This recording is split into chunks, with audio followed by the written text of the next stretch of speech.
So in this lecture, we will start with the subprogram point. So subprogram means what? The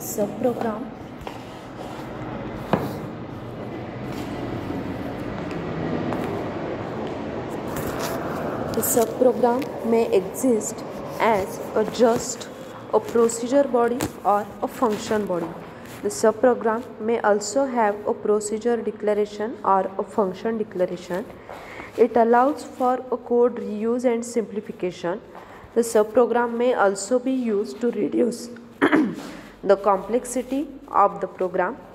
Mainly, subprograms are of the two types, that is procedure and functions. So subprogram consists of procedure and function which are used to perform a common operations.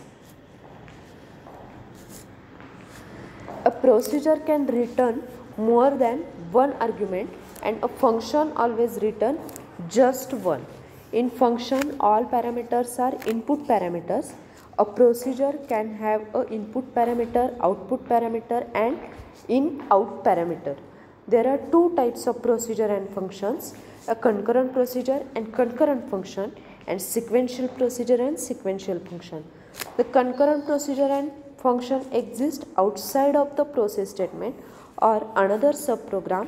Sequential function and procedure exist only in a process statement or another subprogram statement. So all the statements inside of a subprogram are sequential. The same statement that exists in a process statement can be used in subprogram, including wait statement.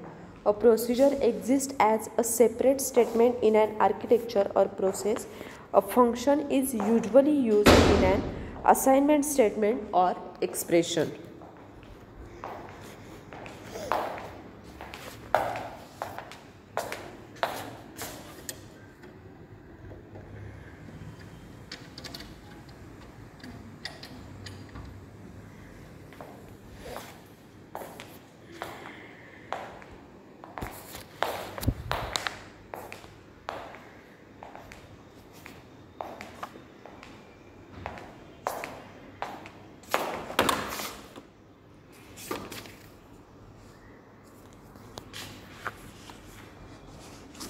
So function always return just one argument and procedure return more than one argument. In function, all parameters are input parameters and a procedure have input, output and in-out parameters. Also,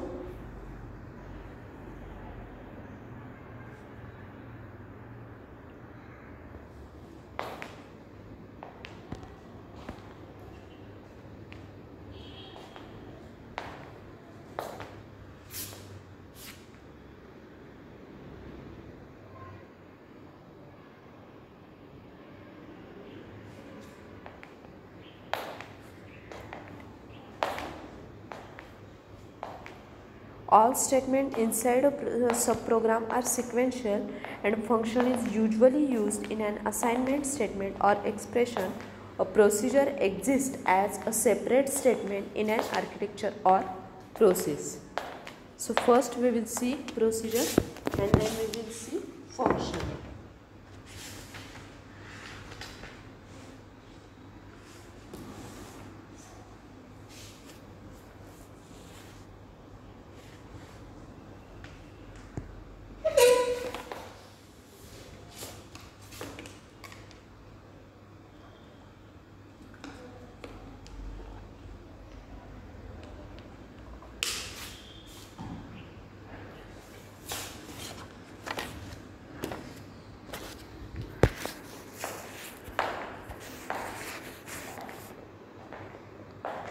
So, procedure are the subprogram that can generate a multiple output. Procedure can take input in the form of parameters. To use the procedure, there are two things: procedure declaration and procedure body. Now, the syntax for the procedure declaration is given here, that is procedure identifier, formal parameter list, procedure identifier, formal parameter list. This is procedure body begin. And then end procedure identifier. So the procedure can have any number of in, or we can say input, out and in out parameters.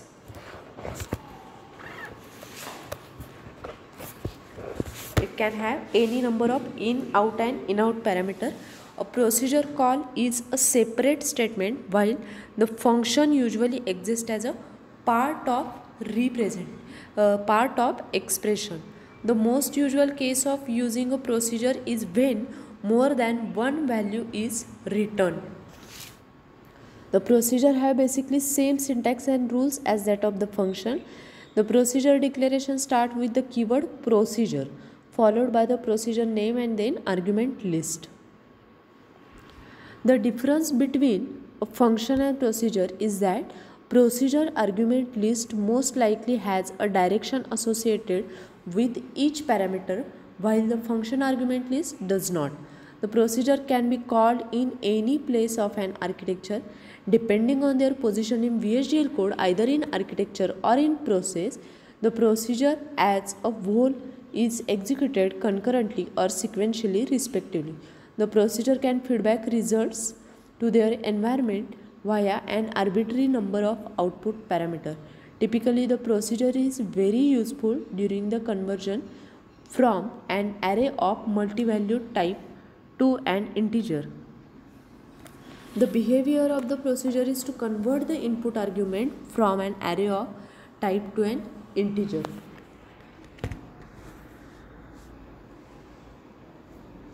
The procedure declaration contains a procedure name and a formal parameter list. Syntax for this is given here. In procedure specification, the identifier and optimal formal parameter list follows the reserved word procedure. The formal parameter can be a constant, variable, signal and files. There are three modes are available: in, out and in out.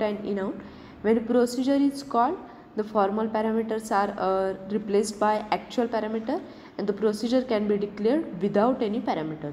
Then procedure body define the procedure's algorithm composed of sequential statement.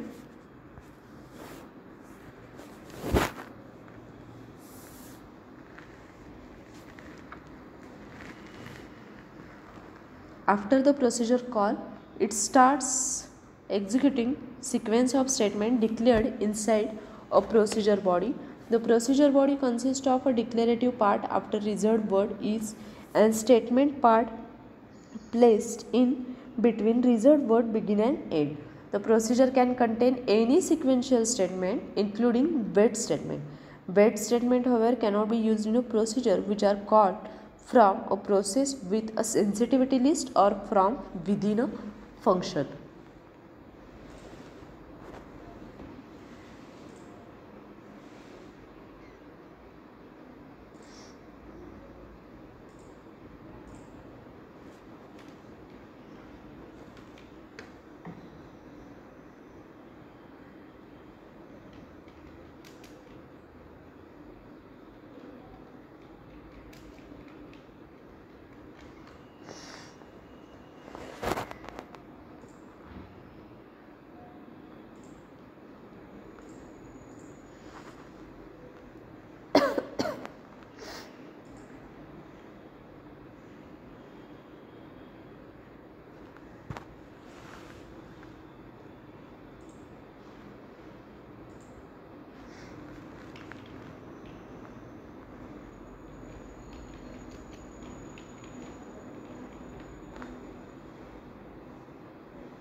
So here is an example of procedure declaration is shown.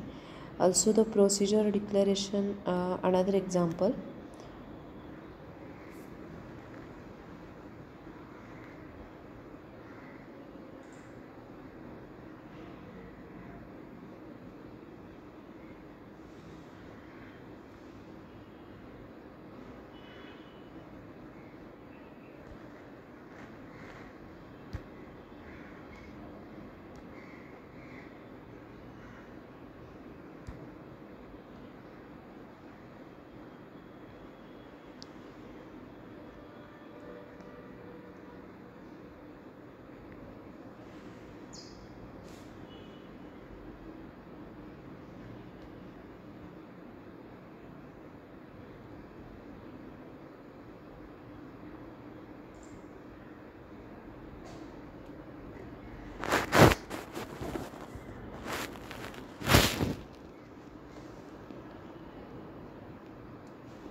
Next is packages.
Next is packages.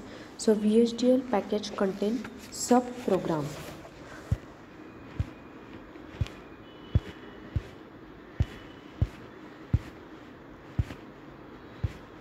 Before going to the package, we will see in short the function related information.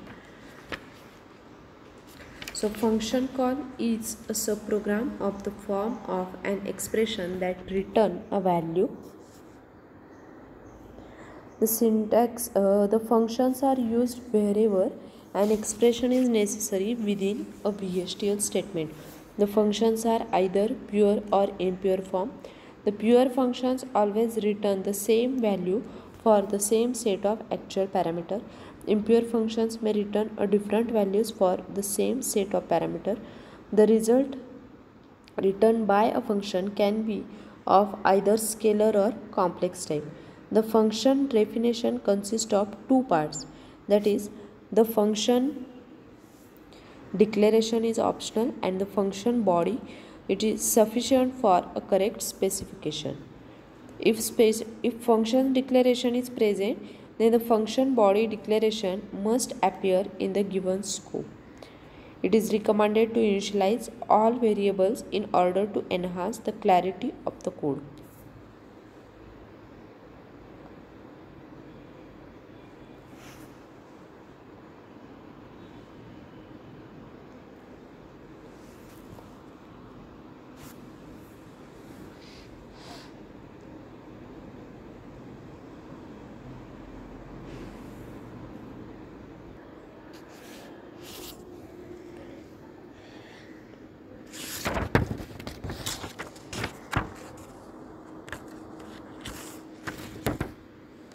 So the function declaration can be preceded by an optional reserved word pure or impure for indicating a character of the function.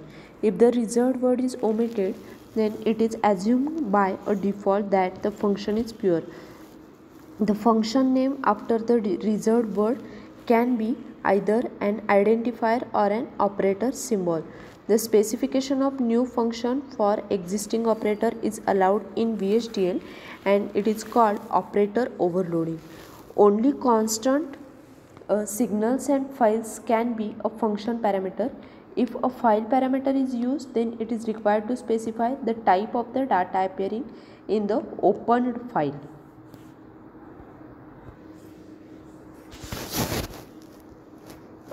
And the function body contains a sequence of the statement which specifies the algorithm to be realized within the function. When the function is called, the sequence of statement is executed. Generally, the function body contains two parts, the declaration and sequential statement. At the end of function body, the reserved word end can be followed by an optional reserved word function and functional name. So this is all about the procedure and function.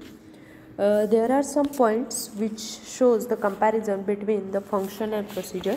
So the first point is function return its own function value, and procedure it does not have a return value, although the keyword return may be used to indicate for termination of program.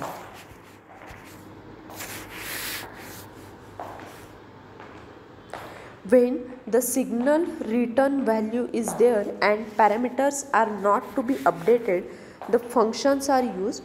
The procedures are used when parameter modes, that is in, out and in out, are to be updated, or when the return value is not required. Use of this type is as resolution function or type conversion function. The procedure is a form of subprogram and it contains local declaration and sequence of statement. Also, the function call is an expression and it can be used in large expression. The procedure call is a sequential or concurrent statement depending on whether it is used.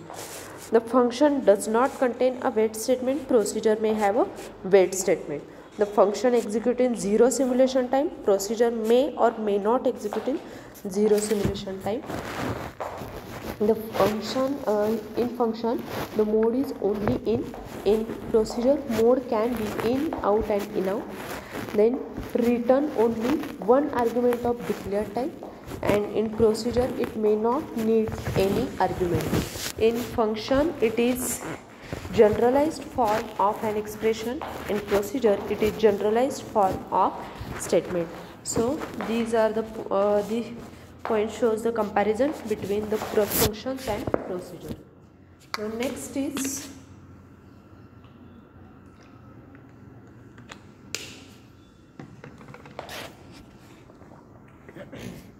packages.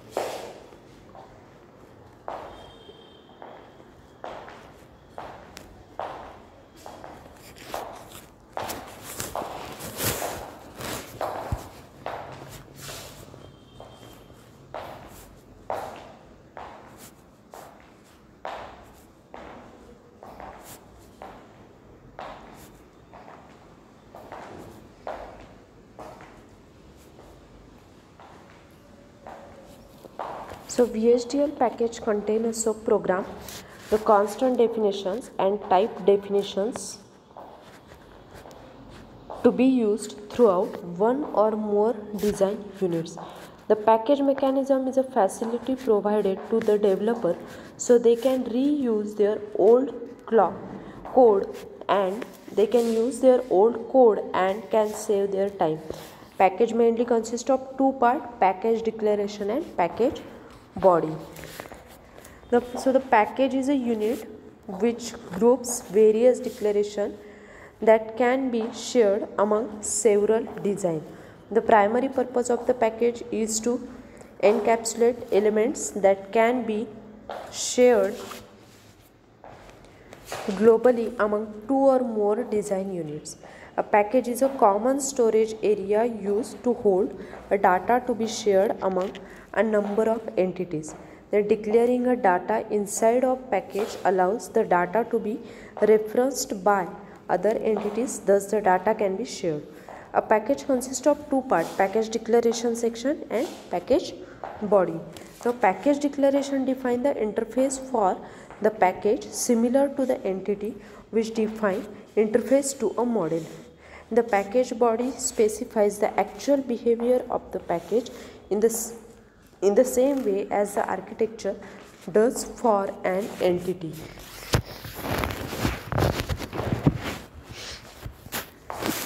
So here the package declaration format is shown.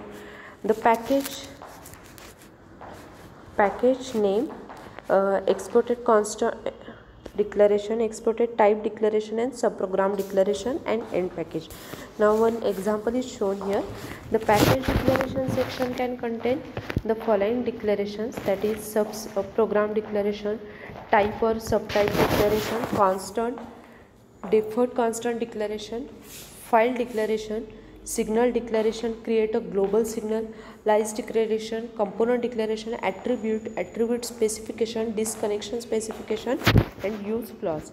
So all the items declared in the package declaration section are visible to any design unit which uses the package with a use clause. The interface to a package is any subprogram and default constant declared in the package declaration. The subprogram declaration used as an interface for the package declaration.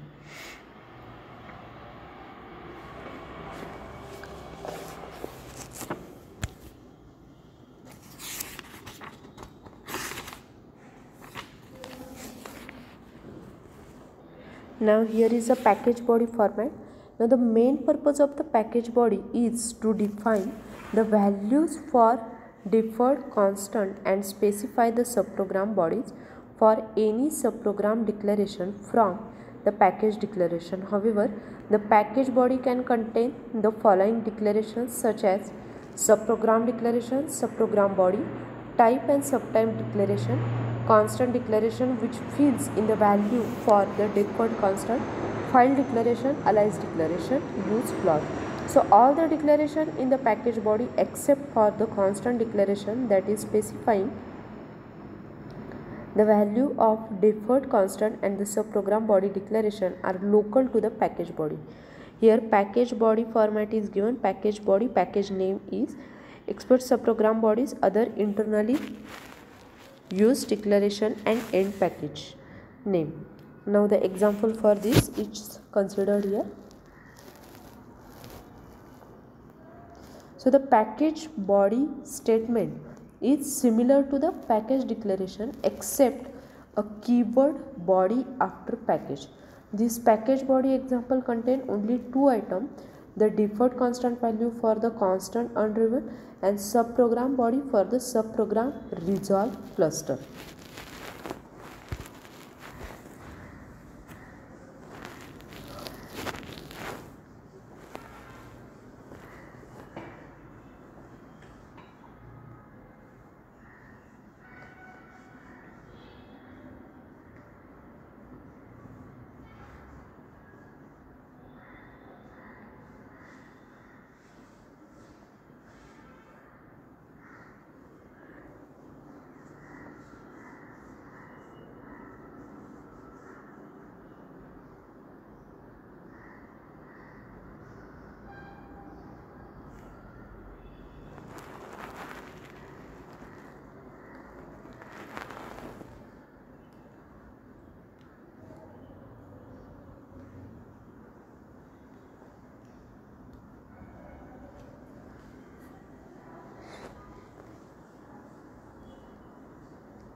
Next is attributes. So attributes are features of VHDL which allows to extract the additional information about a project such as a signal, variable or a type. The attribute also allow to assign additional information such as data related to synthesis to objects in your design's description. An attribute is a value, function, type, range, signal or a constant. It can be associated with certain name. An attribute is a data attached to the VHDL object or it is a predefined data about VHDL object. It is also defined as a value, type, function, range, signal or constant which may be associated with one or more named entities in a description. Examples where attributes could be used are the current driving capability of a buffer or maximum operating temperature of the device. The attribute allows retrieving information about named entities like types, object or subprogram. The VHDL had a defined set of predefined attributes. These attributes denote values, functions, type and ranges that characterize various VHDL entities. Data can be obtained from predefined attribute. This data can be classified as value kind attribute, function kind attribute, signal kind attribute, type kind, range kind attribute. So predefined attribute are always applied to a prefix. The attributes are specified by the character and then the attribute name. The preceding is the object with which attribute is attached. Thus, attribute can be used to detect clock edges, perform timing checks concerned to the assert statement, also used to return the range information about unconstrained type and much more. This attribute extend the language to provide some useful functionality. This attribute makes the model more easier to read and maintain. Basically, there are two classes of attribute: predefined attribute and user defined attribute. So predefined attribute, those that are predefined as a part of 1076 standard, and user defined attribute, those that have been introduced outside the standard.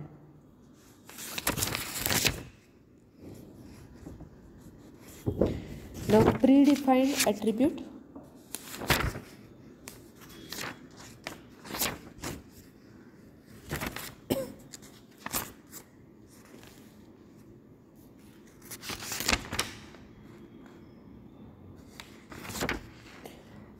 There are 5 classes of predefined: value attribute, function attribute, signal attribute, type attribute, and range attribute.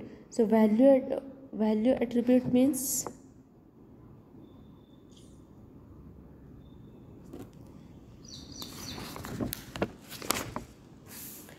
this return a constant value. That is, it return a particular value about an array of the type or a block.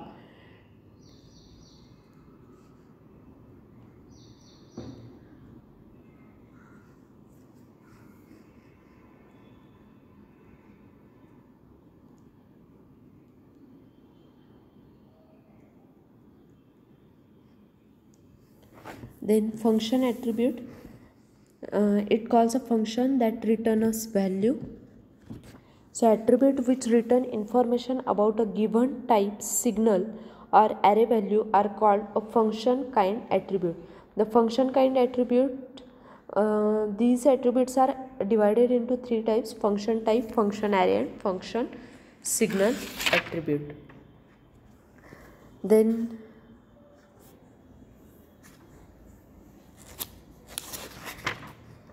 signal attribute, it create a new signal. The signal kind attribute, when activated, create a special signal which have a value and type based on other signal. This special signal can then be used anywhere in the design description, where a general declared signal can be used. Signal kind attribute return information such as whether a signal has been stable for a specified amount of duration, when transaction has occurred to a signal, etc.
The signal kind attribute return the information such as whether signal has been stable for a specified amount of duration, when transaction has occurred to a signal, etc. This attribute cannot be used in a subprogram. Then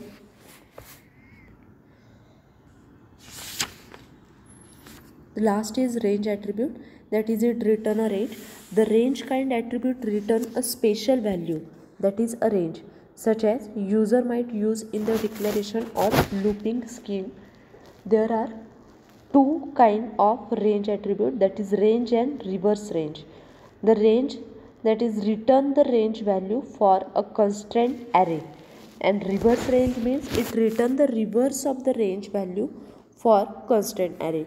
These attributes can be used to control the number of times the loop statement loops.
So in the next lecture we will see the simulation, synthesis, pipelining, all this part we'll see in the next lecture.